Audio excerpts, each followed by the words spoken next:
Arratsaldeon, eta beti bezala, mila esker etortzeagatik, ongi etorri, bienvenidos, bienvenidas a todos, a todas. 21. mendeko emakume idazleak, hauxe da programa honen izenburua. Bidebarrieta liburutegi honek eta Bidebarrieta kulturgune honek antolatutako programa, udazkenean gaude, udaberrian hasi genuen, udazkenean gaude, udazkenean jarraituko dugu programa honekin eta datorren urtean ere jarraituko dugu. 2 hilabete barru izango dugu hurrengo hitzarmena hemen areto honetan. Ongi etorri guztioi berriro ere eta ongi etorri bereziki zuri Alicia Jiménez Barlet, mila esker gurekin izateagatik. Gracias por venir, por acercarte a esta sala, Bidebarrieta. Es un placer contar con Alicia Jiménez Barlet, una escritora de la que podemos decir muchas cosas, una escritora evidentemente de este siglo, del siglo XXI, una escritora mujer, una escritora pionera en la novela negra en España, una mujer premiada, reconocida, con muchos títulos. Por dar 2 o 3 datos biográficos, no más, de ella, diremos que nació en Almansa, en Albacete, en el 51, que estudió Filología Española, se doctoró, no estudió Filología Española, ya Filología inglesa. Filología inglesa. Se doctoró en Literatura Española, esto sí, y publicó su primera novela en el 84, Exit.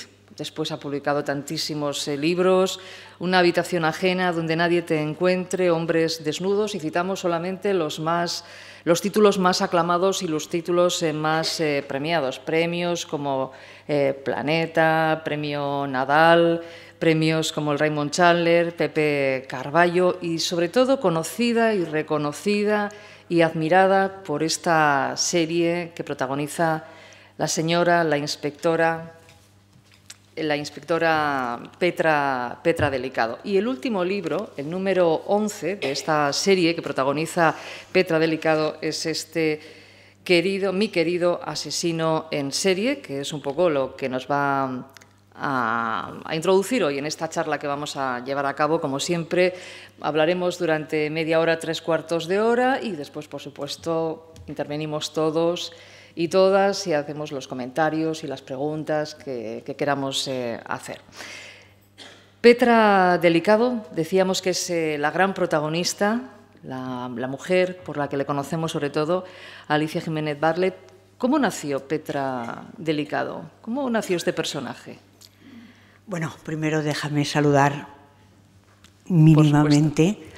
Estoy encantada de estar aquí, estoy un poco asustada de ver este recinto tan impactante y tan impresionante. Le decía a Idoia antes de entrar, ¿y por qué no cantamos un poco de ópera en vez de hacer una presentación? Porque realmente se presta a las grandes escenificaciones. Cierto que vamos un poco escasos de agua, pero eso pasa en todas partes. Contestando a tu pregunta, pensé en Petra Delicado y hace ya 20 años, 10 libros, hace muchísimo. Se me ocurrió crear un personaje que fuera una mujer como protagonista central, pero que además tuviera un protagonismo activo dentro de las novelas, que mandara, que gobernara su propio papel y que estuviera en el centro de todas las historias, porque muchas veces habíamos visto mujeres en novela negra que siempre eran personajes muy secundarios. Eran el ayudante de alguien, la chica del gángster, la esposa del policía. Siempre eran unos roles un poco dejados del protagonismo central. Entonces pensé en una mujer que representara más los tiempos en los que estaba la mujer, que no estábamos tan bien como ahora, pero la cosa ya apuntaba, y en que ese personaje entrara en novela negra y se cargara un poco los tópicos femeninos de la novela negra. Pensé solo hacer una primera novela, porque me llamaba la atención el tema, porque venía de una novela anterior de un tema muy árido, y me gustó, me divertí, tuvo aceptación y entonces me propuse seguir con Petra y bueno, pues hasta hoy. Y aquí estamos, Petra Delicado ya, y es el título número 11. ¿Y el nombre y el apellido? ¿Había alguna referencia en su entorno para que la protagonista se llamara Petra, o el apellido Delicado, que siempre es delicado, ¿no? Parece que hablamos de algo con lo que hay que tener cuidado, y Petra Delicado es una mujer de carácter, es una mujer fuerte. Bueno, es un oxímoron, Petra Delicado. Petra es una piedra dura y Delicado, como tú dices, es algo con lo que hay que tener mucho más cuidado, o que esa persona tiene mucho más cuidado con los demás. Debo decir que cuando se me ocurrió el nombre, así un poco al azar, no pensé en que se daba esa dualidad de dureza y al mismo tiempo ternura. Pero me lo hicieron ver tiempo después. Luego, como les digo, fue el azar quien me llevó a poner ese nombre. No había nadie en mi familia, no había nadie que conociera. No es un homenaje a un personaje literario, no, es pura casualidad. Luego lo he oído las explicaciones adaptando según donde estaba, ¿no? Yo recuerdo que en mi pueblo de nacimiento, en Almansa, que hacía años y años que no aparecía por allí, pero claro, ellos veían en los libros, nacida en Almansa en el año tal, y decía, esta mujer, ¿quién demonio debe ser?, ¿no? Y llegó un punto, gracias, era una broma, pero de todas maneras se agradece. Gracias, Itoya. Déjame. Gracias. Pues iba aprovechando la coyuntura para ir cambiando también la explicación del nombre. En Almansa me presentó el alcalde en un sitio así muy impactante, no como esta sala, pero tampoco estaba nada mal, y dijo, estamos seguros en su pueblo de que ha escogido el apellido Delicado porque es el más común y el más corriente y el más emblemático de esta tierra. A lo que yo contesté, naturalmente, querido alcalde, no lo he hecho por ninguna otra cosa. Es decir, que lo he ido adaptando un poco el origen del nombre, pero en realidad me ha venido muy bien que fuera duro por una parte y tierno por la otra, porque Petra es un poco así. Y además que tuviera esos orígenes con su lugar de nacimiento. Bueno, Petra Delicado es la protagonista principal, pero tiene un compañero del que no podemos olvidarnos, porque esta buenísima relación de compañeros que mantienen Petra Delicado y Fermín Garzón, su compañero, pero subalterno, diríamos también. Ella es la jefa y parece mentira, pero todavía es algo que nos choca. Que sea la mujer la jefa, más en estamentos como el de la policía seguramente nos choca, nos llama la atención. Es increíble, ¿no?, que en pleno siglo XXI, ahora que hacemos tanta referencia al siglo XXI en este programa, Mujeres Escritoras del siglo XXI, que todavía nos choque que la mujer esté al mando. Cuando yo empecé a escribir la serie de Petra, había ya policías, pero no había muchas inspectoras. Y comisarias, que es un grado superior, me parece que había 3 en toda España. Ahora la cosa ha aumentado muchísimo. Chicas jóvenes que ingresan en la Policía Nacional hay montones, supongo que en la Ertzaintza será parecido, ¿no? Y también muchas de ellas han ido ascendiendo. Por ejemplo, la policía que al principio me asesoraba un poco porque sus jefes se lo pedían, pero que después hemos acabado pues con una amistad y que yo le hago preguntas sobre procedimientos policiales, dudas que tengo, me decía que la habían ascendido antes era inspectora y ahora es inspectora jefe en la comisaría de Barcelona. Un día me dijo, vente a mi despacho y verás. Y a su despacho ya había una antesala con un montón de señores, cada uno en su ordenador, y cuando entró se pusieron todos de pie. Ostras, Margarita, esto es increíble. Dice, sí, pero a veces cuando el hombre es el jefe, no se levantan. Dice, parece que sea como una deferencia hacia mí que en el fondo me fastidia. En cualquier caso, han empezado a existir muchas mujeres en puestos policiales y comisarias me parece que ya hay 10 o 12 en toda España, que o sea, ha habido un incremento. Todo esto venía por Fermín Garzón, que es su compañero, ese compañero con el que está continuamente echándose pullitas, pero bueno, se entienden muy bien y hay compañerismo, mucho compañerismo además entre ellos. ¿Era necesario que él fuera hombre? ¿Podía haber sido mujer? Sí. Ostras, nunca me lo habían hecho esa pregunta, pero es verdad. El juego de los sexos en las novelas de Petra es importante, porque es un juego incruento, ¿sí? Se lanzan pullas, más o menos ironías sobre su manera de ser, y Garzón es un poco prototípico de lo que es un hombre más tradicional. Pero el que cada uno, hombre y mujer, estén el uno junto al otro era importante para mí. ¿Por qué? Porque es divertido. Yo no sé si ustedes están emparejados, los que me están escuchando, y alguna vez les ocurre lanzar alguna puya a su pareja, ¿no? En vez de decir, lo haces fatal, decir, últimamente no te perfeccionas tanto. Ese juego que en el fondo es divertido y que yo creo que le da un poco de vida, un poco de gracia a las novelas de Petra y Garzón. Y luego me interesaba dejar muy claro que la amistad entre hombres y mujeres es posible.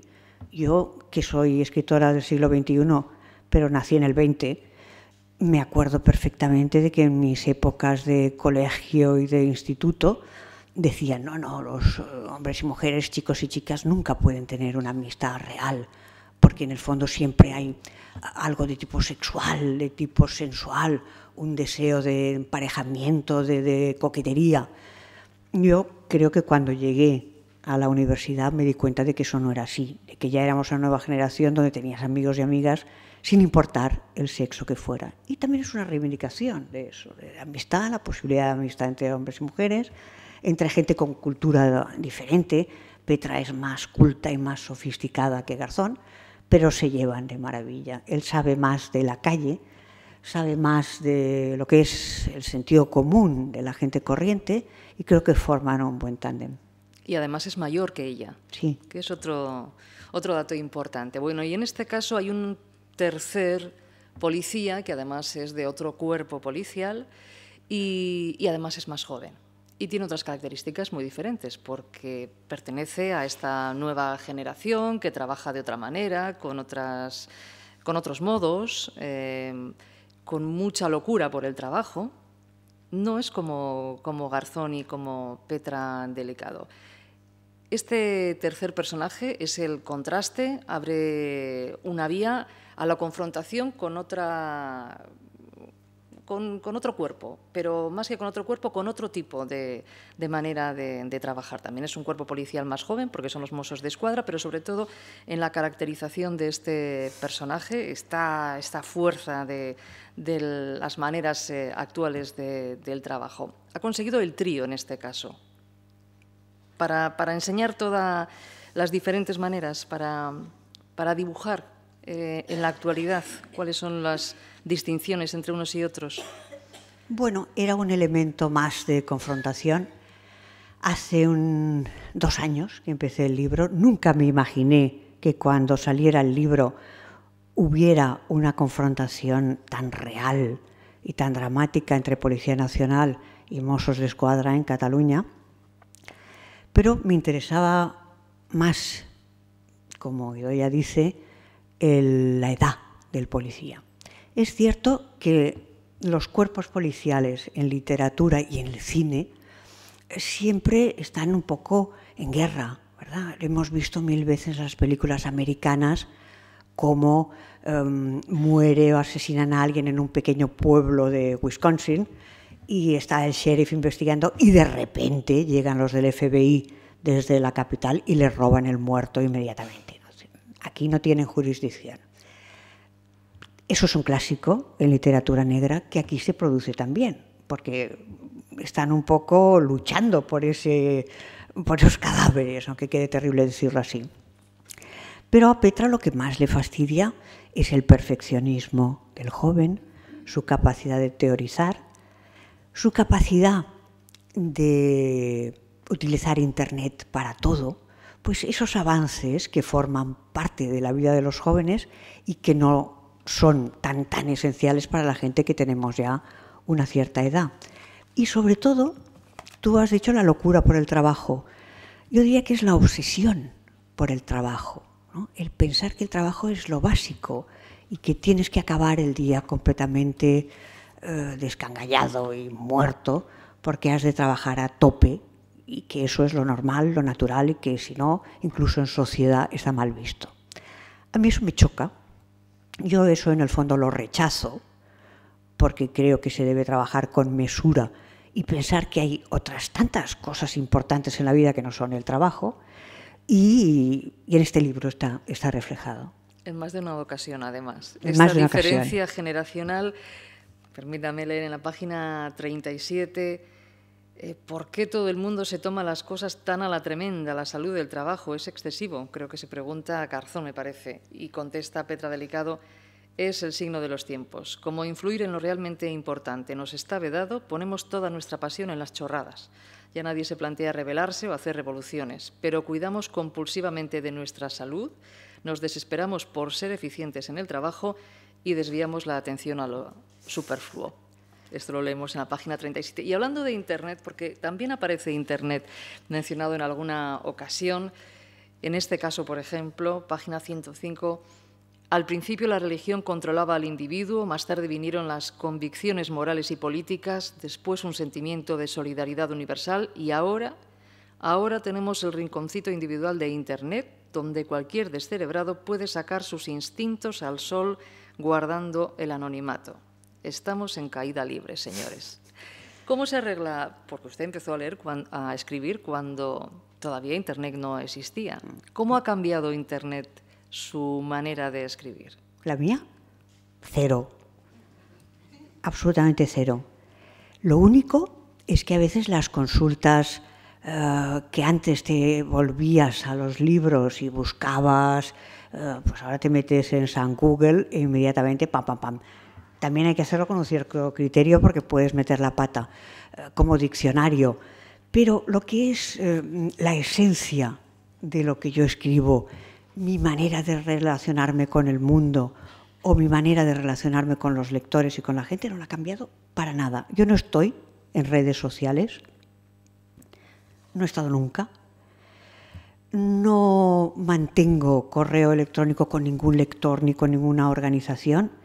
Yo recuerdo que además esa decisión la tomé mucho antes de que las redes sociales fueran tan corrientes. Ahora tengo un montón de compañeros escritores que están continuamente en Instagram, en Facebook, en todas las redes sociales, Twitter, contestando, dando opinión, frases.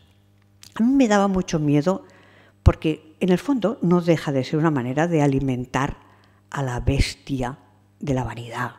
Si tú cada día piensas en ti mismo, en qué has dicho, en qué has pensado, en qué has comido, en lo genial que se te ha ocurrido y vas y lo escribes esperando que te sigan como seguían antes a Jesucristo, pues sinceramente estás haciendo una exhibición de que tú eres lo más importante. Y cada día tienes que buscar algo creativo, algo ingenioso, algo novedoso que ofrecer a tus seguidores. Eso me parecía un poco contra natura, no me gustaba. Y luego, en una colaboración que hacía con un periódico, te daban una lista de correo electrónico donde podían escribirte los lectores.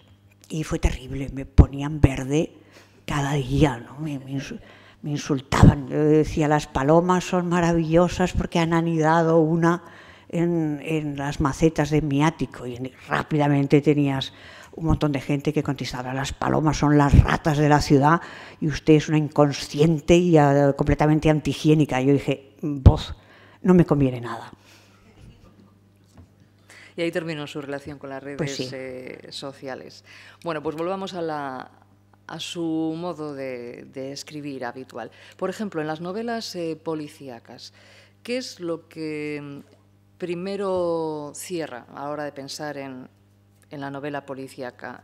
¿El modus operandi que va a tener el asesino o la asesina, o los asesinos o las asesinas, o el porqué? Más bien el porqué ¿Y cómo se va a desarrollar la historia? Me tengo que dar un marco confortable en el que vivir, porque me paso 1 año y medio, 2 años con esa novela.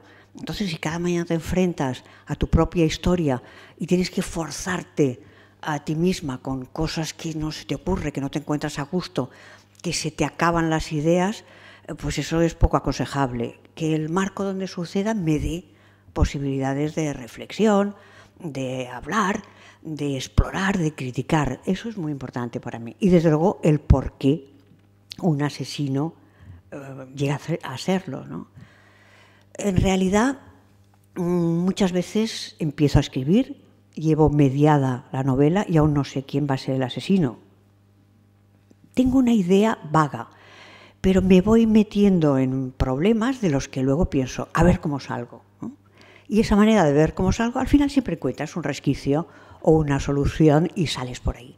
Yo creo que si lo tienes todo tan claro, escribiendo cada día un montón de horas como yo lo hago, pues al final el aburrimiento que tú sientes se puede comunicar al lector y eso hay que evitarlo de cualquier manera. O sea que primero el móvil y después ya buscaremos la manera en la que... El móvil, el marco donde sucede y después lo de menos es el asesinato.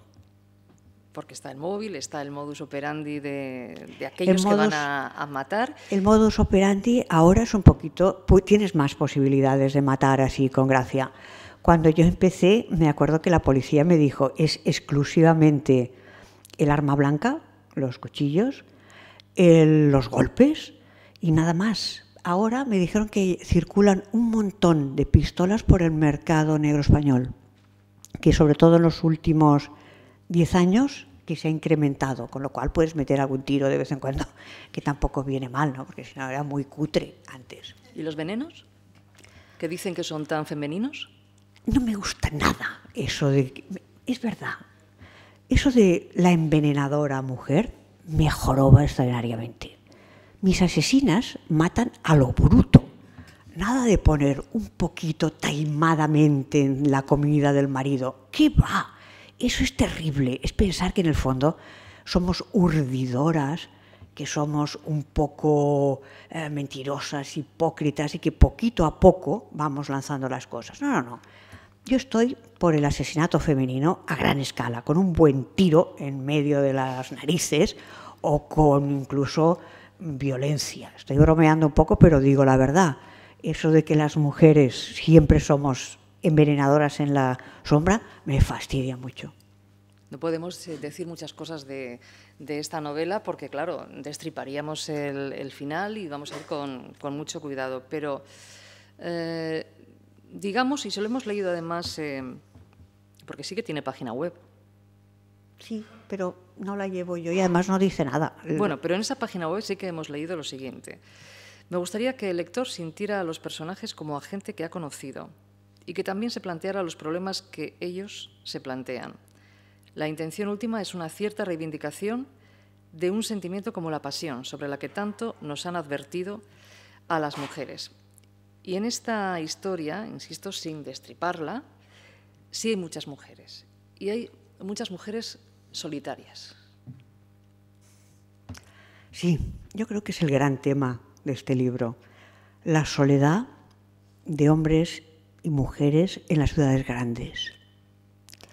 Cuando yo paseo por Barcelona o estoy en un bar o hablo con gente de Barcelona y de Madrid, que son las dos grandes ciudades por antonomasia en España, me llama la atención el que hay cada vez más colectivos, sobre todo femeninos, porque las mujeres nos unimos con más facilidad que los hombres, que te dicen, vamos juntas al teatro, vamos juntas a ver una exposición, porque no sé quién es viuda, la otra está divorciada, que ha habido una dispersión de la vida de estas mujeres y que muchas veces tienen una gran soledad en sí mismas. Eso me llama la atención. Me llama la atención que en la época que se supone que nos relacionamos con todo el mundo por vía internet, ordenador y teléfono móvil, pues que haya tantísima gente que regresa a su casa en soledad. Yo creo que ahí las mujeres lo tenemos más fácil que los hombres. A los hombres pues los han educado en no demostrar sus debilidades, Entonces, raramente verás a un señor mayor que le dice a otro, pues oye, estoy fatal, estoy muy solo, vámonos a ver una película. Sin embargo, las mujeres hablamos más, hablamos con más facilidad y tenemos menos pudor a la hora de contar nuestros problemas. Y eso crea que, sin dejar la soledad, por lo menos haya una serie de asociaciones, entre comillas, o de grupos de amigas que se ayudan las unas a las otras. Pero aún así, que existe cada vez más gente que vive sola y que esa soledad no es que le guste, porque la soledad que te gusta yo creo que es maravillosa, sino que la siente como un peso, como una imposición, a mí me acongoja mucho. Y además nos hace más vulnerables, ¿no? La soledad, más vulnerables frente a todo, frente a la sociedad, frente a posibles agresiones, frente al crimen.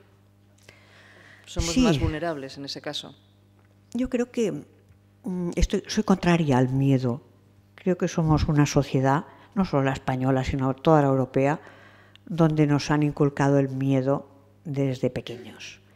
Ten cuidado, pueden pasar cosas, cierra la puerta con 3 golpes de llave.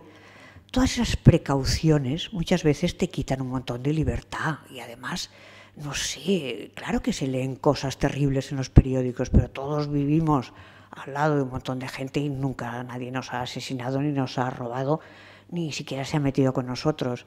Yo soy contraria a pensar, por ejemplo, en mujeres o hombres que viven solos, es decir, es que eres carne de cañón para un asaltador, para un atracador. No me gusta nada. Yo pediría a la gente que viva con confianza y si le pasa algo, pues te ha pasado, porque muchas veces tienes un montón de precauciones que no te sirven para gran cosa. O sea que ese miedo de la persona sola reivindico que se olvide. Hemos dicho ya quiénes son los personajes principales, hemos dicho también que hay muchas mujeres, también hombres, que viven en soledad, que se sienten solitarios o que viven esta soledad no buscada. ¿Qué más podríamos decir de esta novela sin avanzar el final? Sin resbalarnos hacia ese punto del final, ¿qué más podríamos decir? Bueno, hay una pequeña lucha generacional, hay una ojeada a algo que yo creí que estaba de modé, que ya no se hacía, pero que cuando tuve la idea de la novela me puse a investigar y vi que cada vez estaba más repuntado, ¿no? Que cada vez era más corriente, que son las agencias de contactos, de amistad, de noviazgos, las agencias matrimoniales, tanto virtuales como de presencia, como físicas. Yo creí que eso era algo del pasado. Y resulta que no, que existen, ahora no me acuerdo de los datos, pero me parece que son 9 presenciales en Barcelona. Fui a hablar con 3 de ellas, con los directores, y me dijeron que de un tiempo a esta parte tienen un montón de nuevos clientes que solicitan sus servicios para conocer a gente y para una posible profundización en amistad o en amor. Es un tema del libro que también me choca extraordinariamente. Y es un tema en el que podemos vernos un poco reflejados, ¿no? Preguntarnos, ¿nosotros lo haríamos? Yo creo que no hay que anatemizar a nadie, no hay que estigmatizarlo diciendo, fíjate, ha ido a una agencia de contactos para tener una amistad, qué loco, qué loca.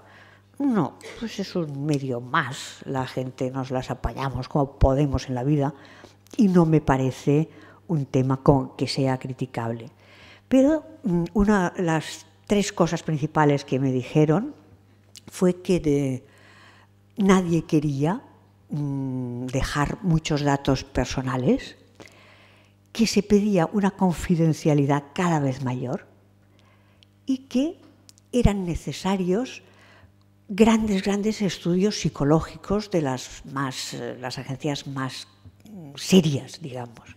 Es decir, que la gente, por un lado, desconfía, tiene fe en que hay personas que pueden ser paralelas en gustos, en aficiones con ellos, y por otro lado, tiene mucho miedo de que alguien sepa que han recurrido a estos sistemas. Porque de alguna manera todavía sigue sin estar bien visto. Es un tabú. Es un tabú y está abierto a las críticas de la sociedad. En euskera, cuando decimos 11, hamaika puede ser también un número indefinido. Quiero preguntarle, ¿esta serie de Petra Delicado va a ser indefinida o tiene limitación? ¿Hay ya un próximo título protagonizado por Petra Delicado? Todo tiene límite en esa vida, por desgracia y por suerte también. De momento he ido intercalando otro tipo de novelas, que no es novela negra, en medio de las novelas de Petra Delicado. Entonces, cuando vuelvo a Petra, no estoy cansada, casi es refrigerante para mí, porque es como si me esperaran dos amigos, ¿no? Ostras, menos mal, después del follón que me metí en la novela anterior, que era complicada, que no sabía cómo... Aquí tengo a Petra, que ya sé que es mal hablada, que tiene mal genio, pero es divertida, y está Garzón, que lo adoro. Me da un juego aún. Tiene muchos seguidores. Ustedes saben, porque quizá lo son algunos de ustedes, que el lector de novela negra, el lector acérrimo de novela negra, es un gran friki, ¿verdad? ¿Por qué? Porque se lo sabe todo y es capaz de continuar con un personaje hasta que exista un último libro que se escriba. Hay mucha gente que me dice, es que no deje de escribir nunca Petra, porque ya es una amiga mía y está en mis lecturas. Eso es peligroso. Peligroso porque muchas veces puede estar haciendo algo que no merezca tanto la pena y la gente, por costumbre, por fidelidad, sigue comprando tus libros. Yo soy bastante autocrítica. Creo que si llega un momento en que me doy cuenta de que me estoy repitiendo o de que tengo mucho miedo de estar repitiéndome o que a mitad del libro aquello no sale y tienes que forzarlo, en ese momento voy a parar. Lo avisaré y le daremos a Petra un final sonado, ¿no? Evidentemente no me gustaría nada matarla, porque me ha dado muchas satisfacciones y pobrecilla tampoco se merece un final semejante. Eso de jubilarla y que sea una buena ama de casa también me da un poco de yuyu. No sé, la meteré monja o algo así, ¿no? Para que expíe sus muchos pecados durante la vida y además para que dé un poco de marcha a las demás monjas.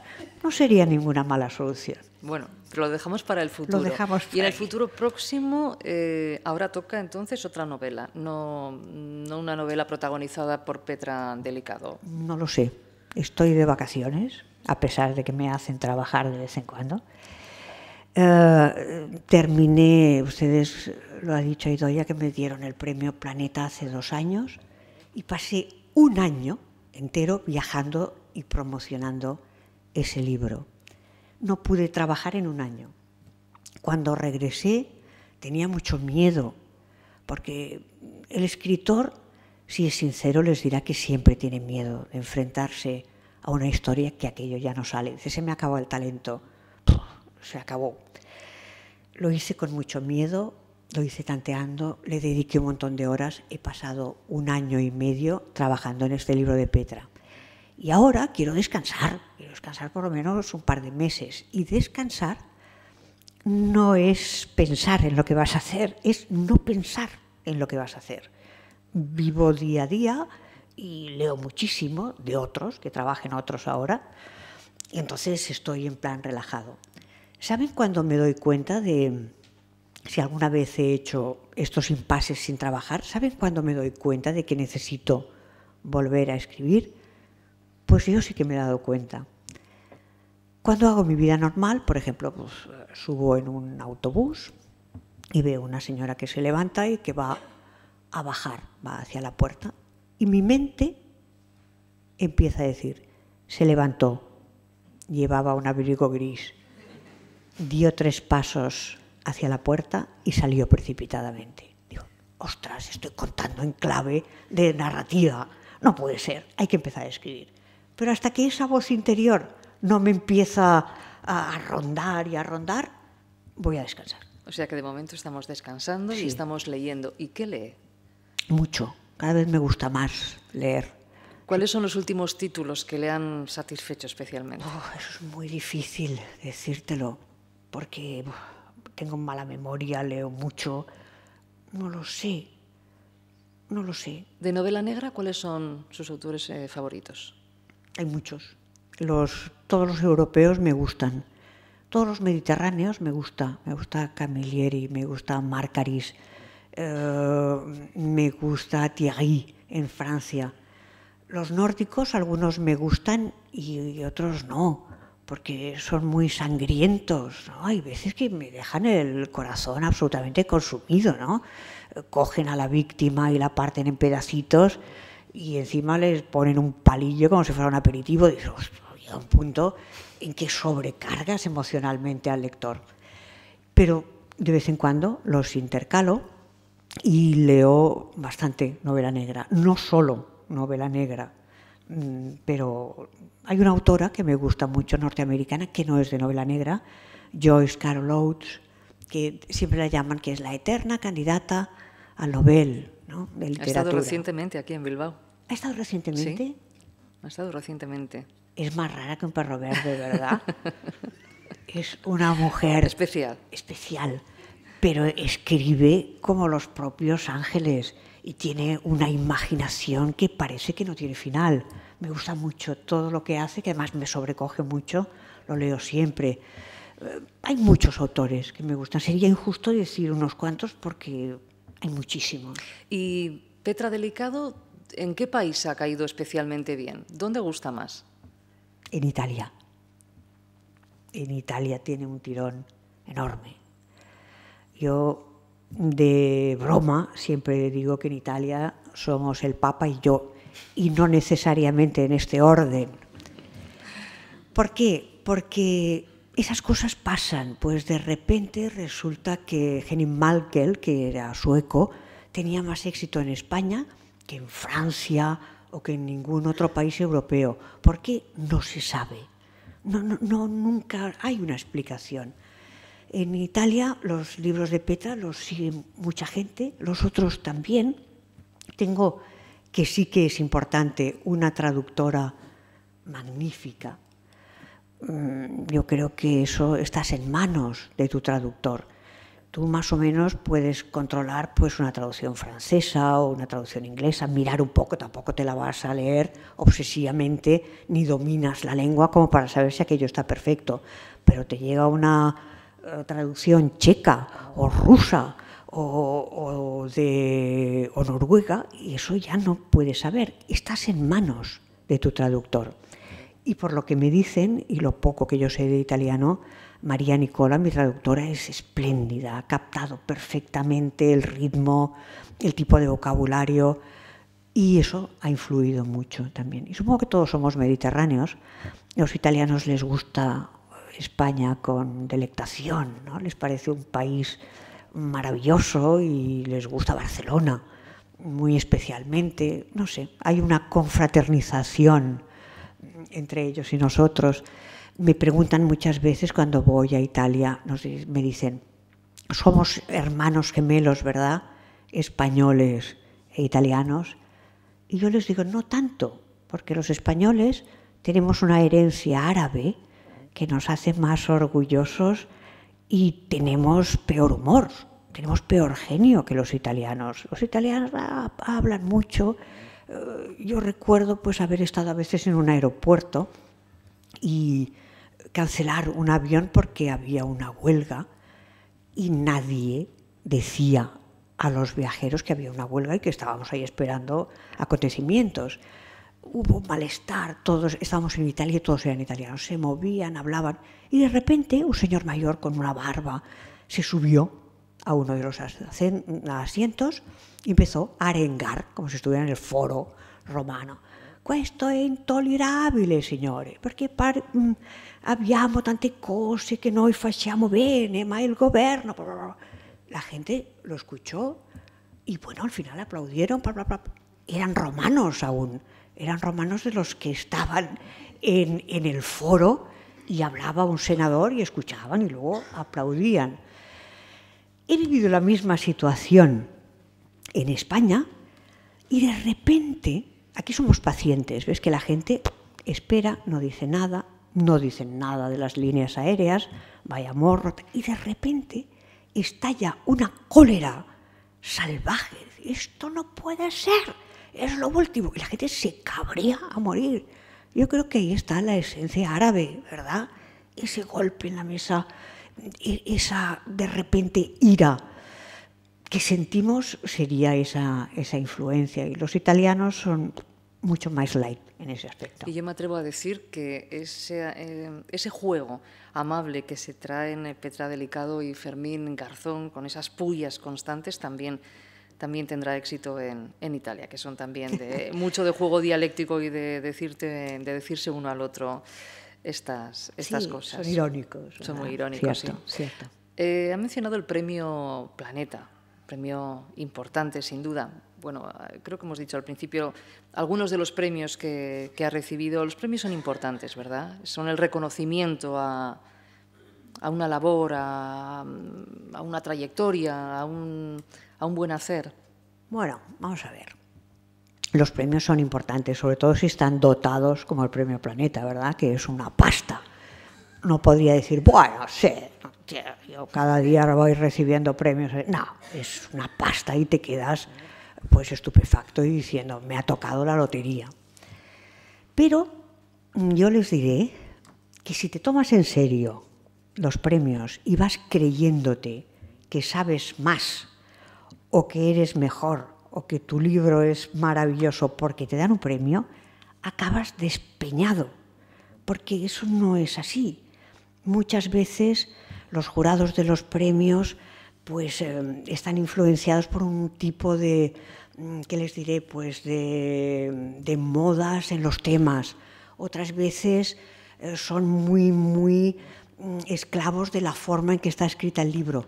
No quiere decir que tu libro sea el mejor, o a lo mejor en esa ocasión sí, pero no quiere decir que todos tus libros y tú hayas subido un punto dentro de ningún escalafón.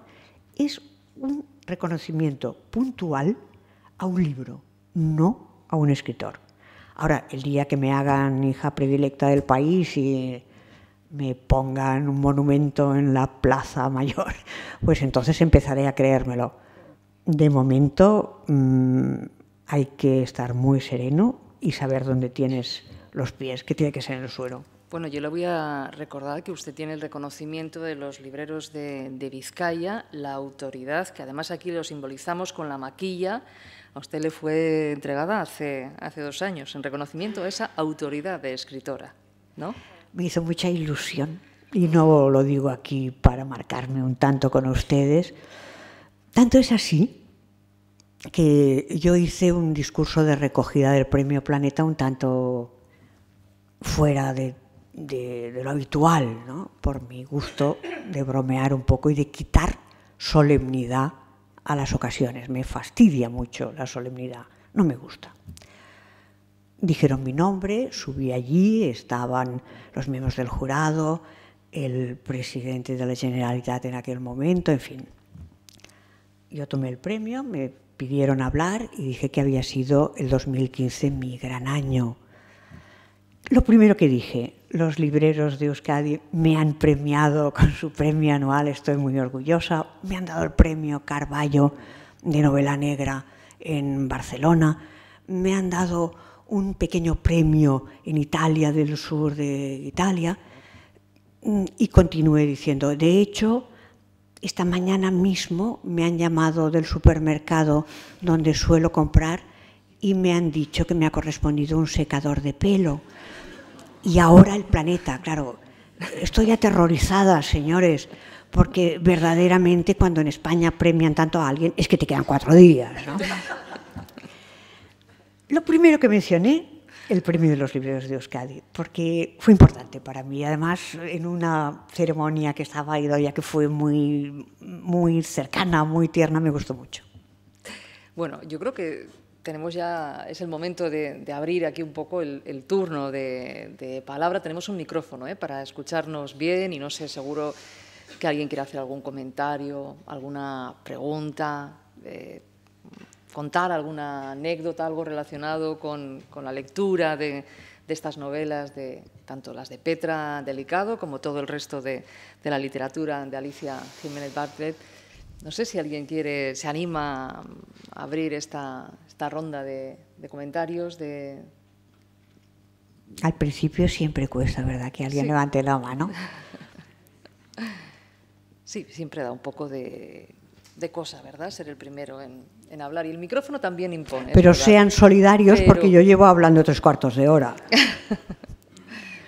¿Alguien que quiera preguntar algo? Un segundo. Con el micrófono casi mejor, porque así nos... Que a mí me sorprendió mucho cuando de pronto Petra se casa con un hombre que tiene, ahora en este momento no me acuerdo cuántos hijos. Eso me dejó descolocada. Dije, esta no es mi Petra. ¿Qué ha pasado?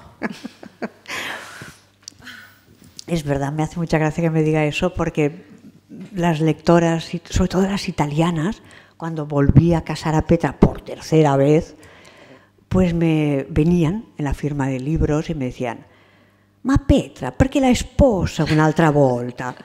Perché era una donna libera, ¿no? Había como una reivindicación de decir, déjela, no la case más.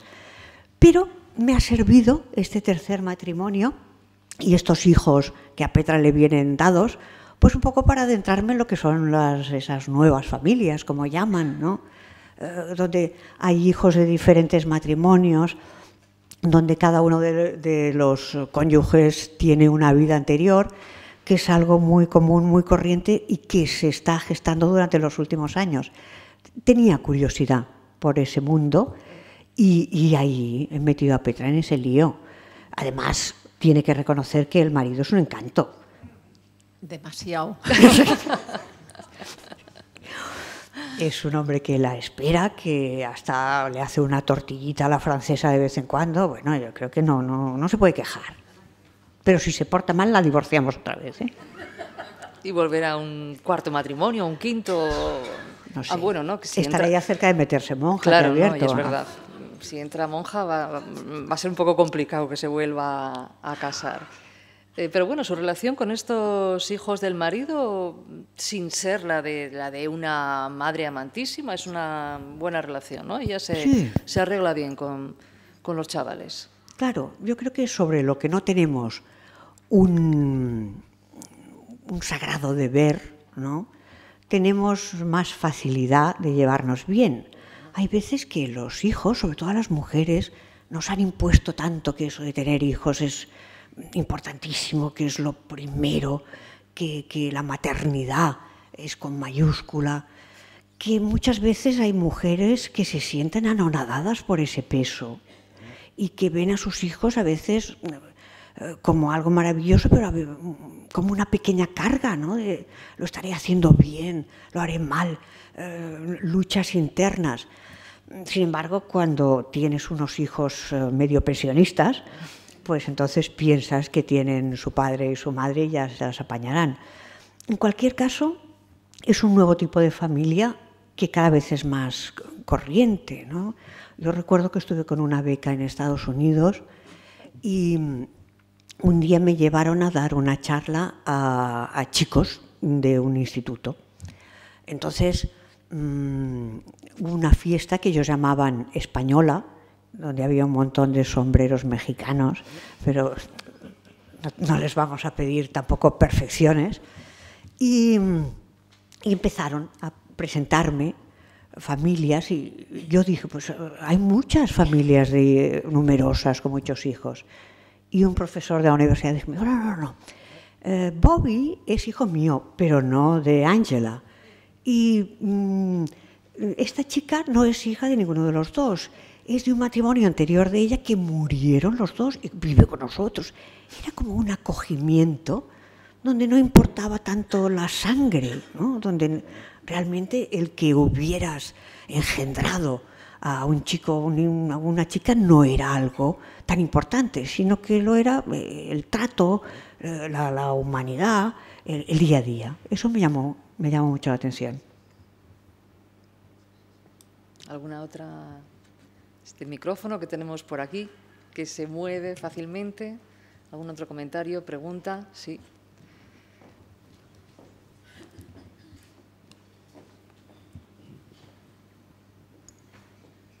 no me he leído el libro entero, estoy empezándolo y no sé en qué acabará el tema, pero me ha hecho mucha gracia que precisamente el mozo, que es el joven, el que eso, es al que le ponen al frente del caso, y el cabreo que tiene la pobre Petra Delicado, tienen los dos la misma graduación.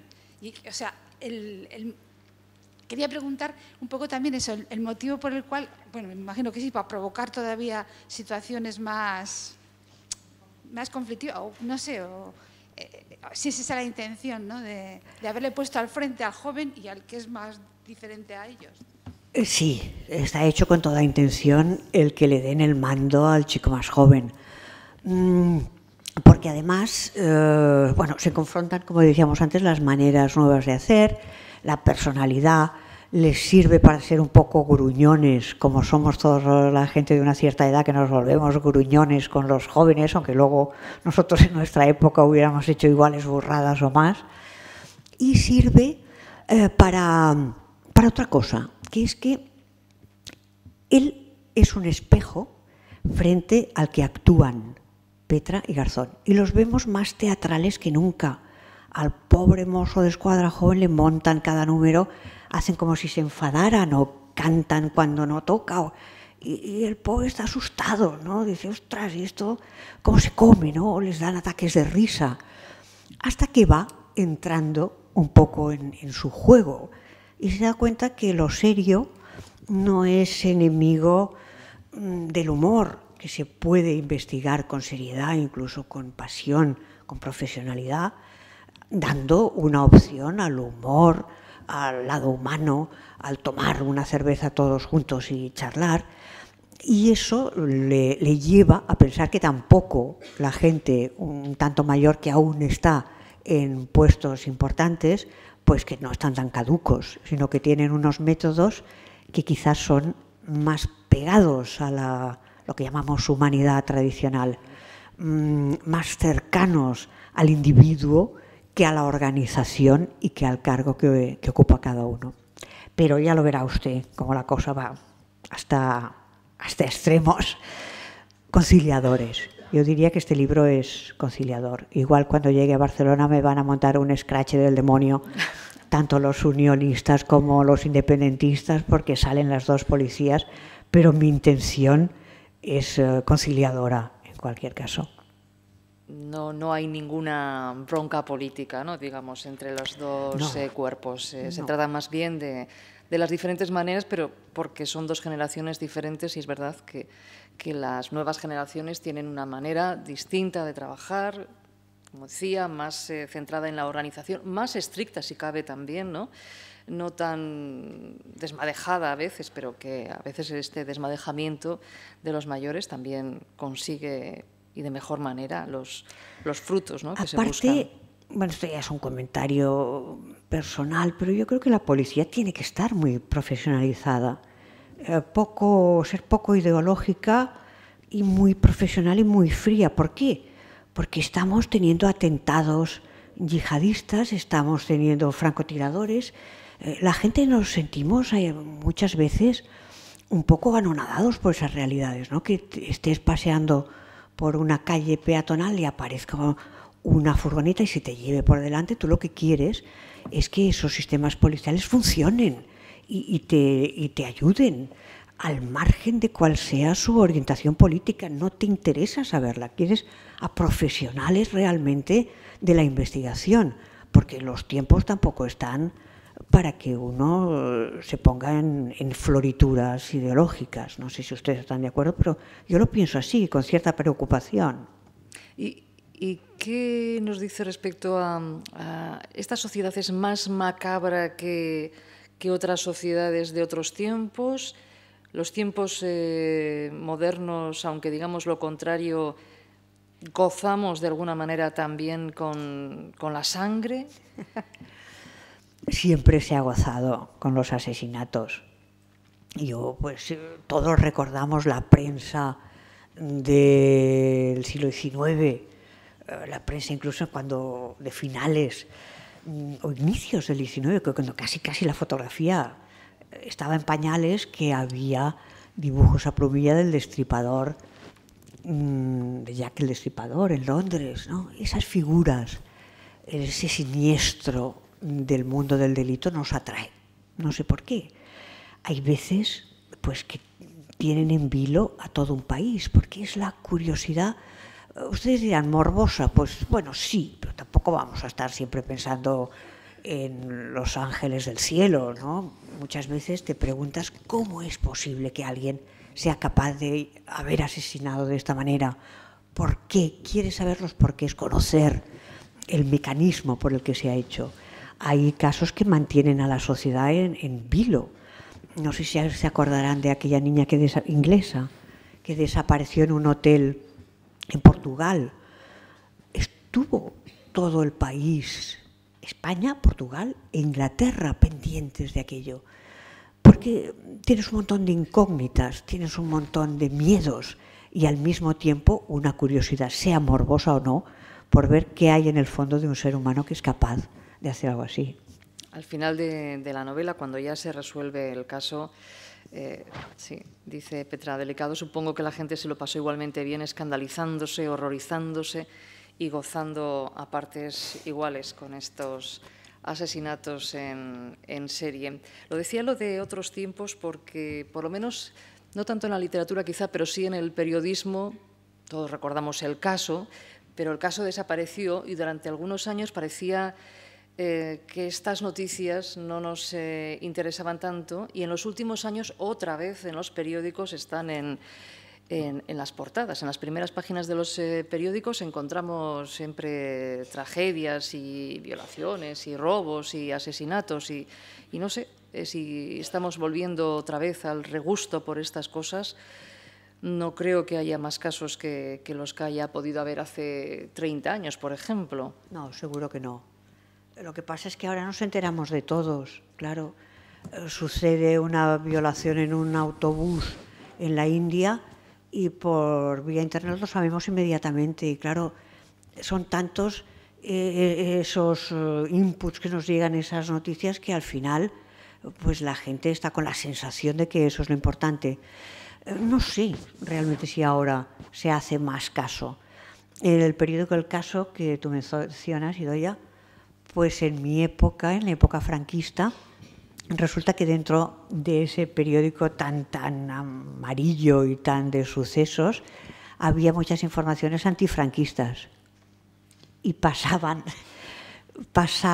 la censura sin que se dieran cuenta, ¿no? Hasta que se dieron cuenta y lo secuestraron y se acabó, volvieron a salir violadores a punta pala.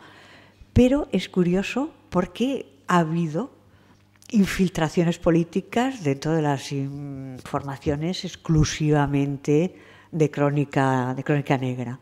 Podemos decir que también ha habido infiltraciones en sentido contrario, de sucesos en la política. Sí, el micrófono, por favor, aquí en la tercera fila. Ahora ya.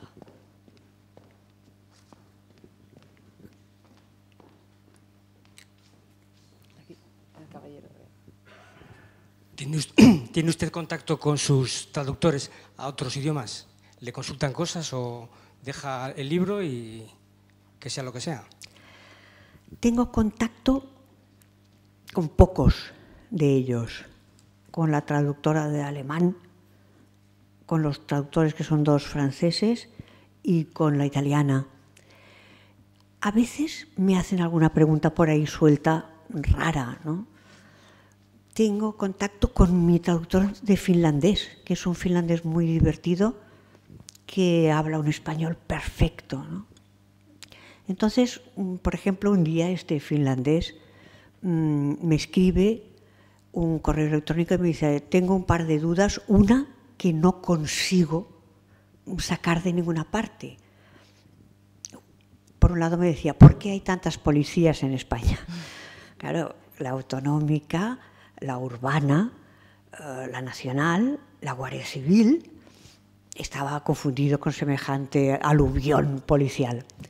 Yo se lo explico y luego me decía, ¿qué es un choricito de cantimpalo? Eso no lo he encontrado en ningún diccionario. Pone chorizo picante, pone chorizo no sé qué, pero de cantimpalo no me sale. Entonces yo le aconsejé que lo dejara igual en la versión finlandesa. Chorizo de cantimpalo. Sí.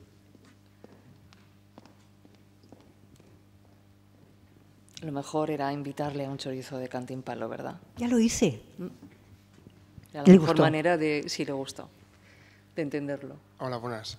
Quería saber qué tenía Petra de Alicia o Alicia de Petra, porque he visto que por lo menos un punto sí que tiene parecido. Solamente en el título de Mi querido asesino en serie parece como que un tema tan profundo pues le da un toque más ligero, como ha mencionado antes usted. O sea, si aparte de eso, o si eso corresponde, si corresponde o no, y si aparte de eso hay algo más.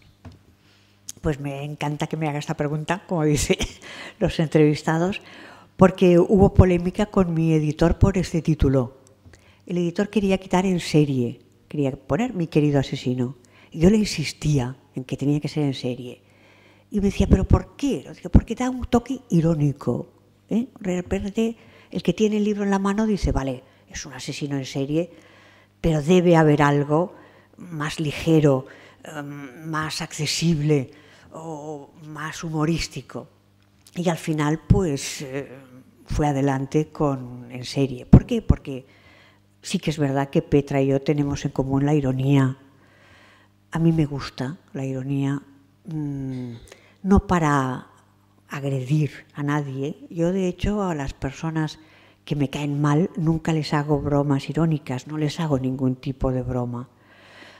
Ha de ser un amigo, alguien en quien yo confíe, para tocarle un poquito las costillas y ser irónica con ella. Y Petra, yo juraría que hace lo mismo. Después, ¿qué hay en común?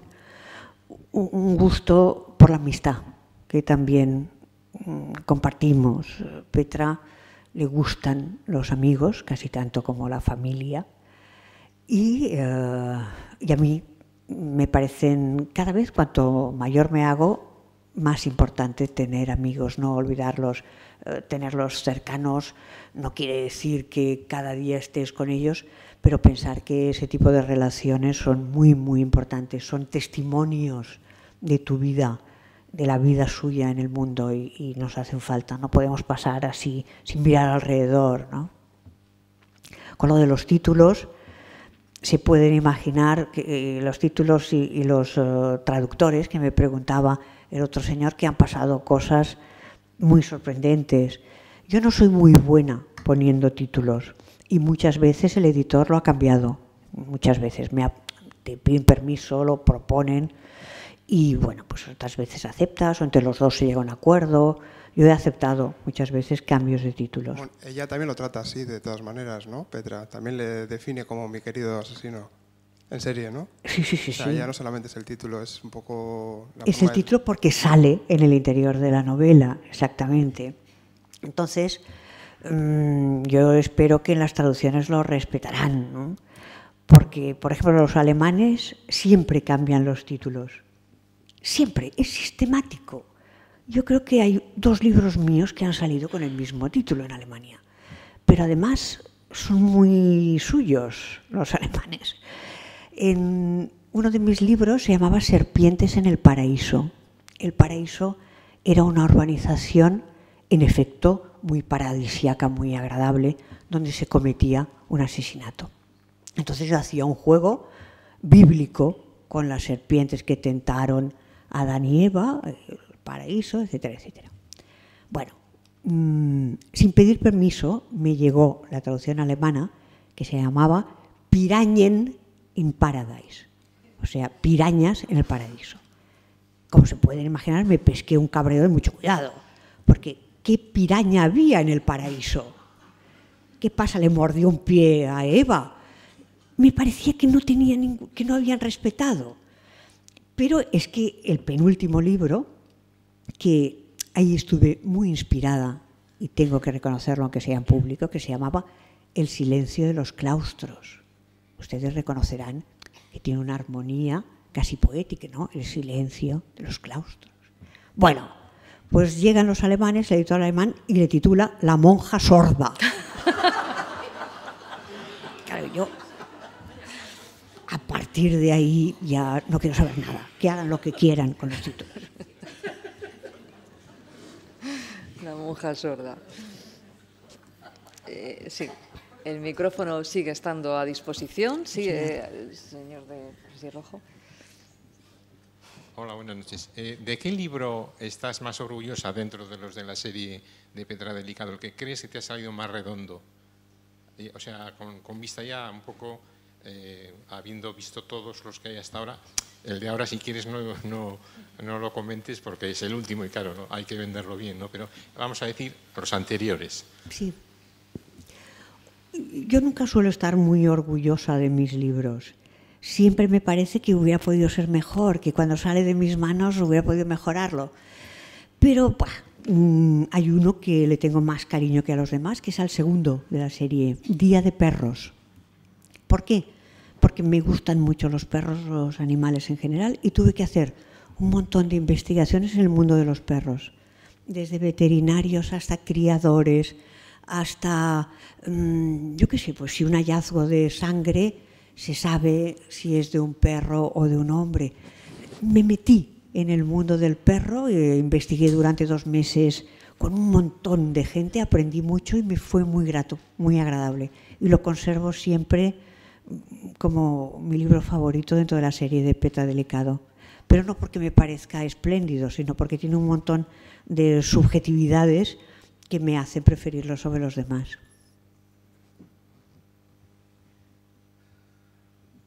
Pues si no tenemos más intervenciones, yo creo que vamos a ir terminando ya. Van a ser las 9 menos cuarto. Vamos a ir cerrando esta charla y me gustaría preguntarle cuáles son sus preocupaciones actualmente. Actualmente. ¿Muy actualmente? A día de hoy. Bueno, a día de hoy me está preocupando el tema del procés y de la política en Cataluña. Mucho, y como creo que a todo el mundo. Y en este momento me apetece una cerveza como si fuera lo único que existiera en el mundo. Y me preocupa no poder tomármela. Bueno, pues esa preocupación sí que la podemos subsanar, así que le vamos a agradecer. Y aquella maquilla que le dieron los libreros hace 2 años es el reconocimiento de su autoridad como escritora, y yo creo que hoy certificamos de nuevo su autoridad como escritora y sobre todo como una estupenda persona que nos ha dado una lección de muchísimas cosas, nos ha hecho pasar un rato muy ameno. Eso sí. Por lo que se lo agradecemos muchísimo. Mila esker, benetan, hemen izateagatik, eta zuei guztioi eskerrik asko, eta 2 hilabete barru beste saio bat izango dugu beste emakume idazle batekin. 21. mendeko idazle batekin. Eskerrik asko.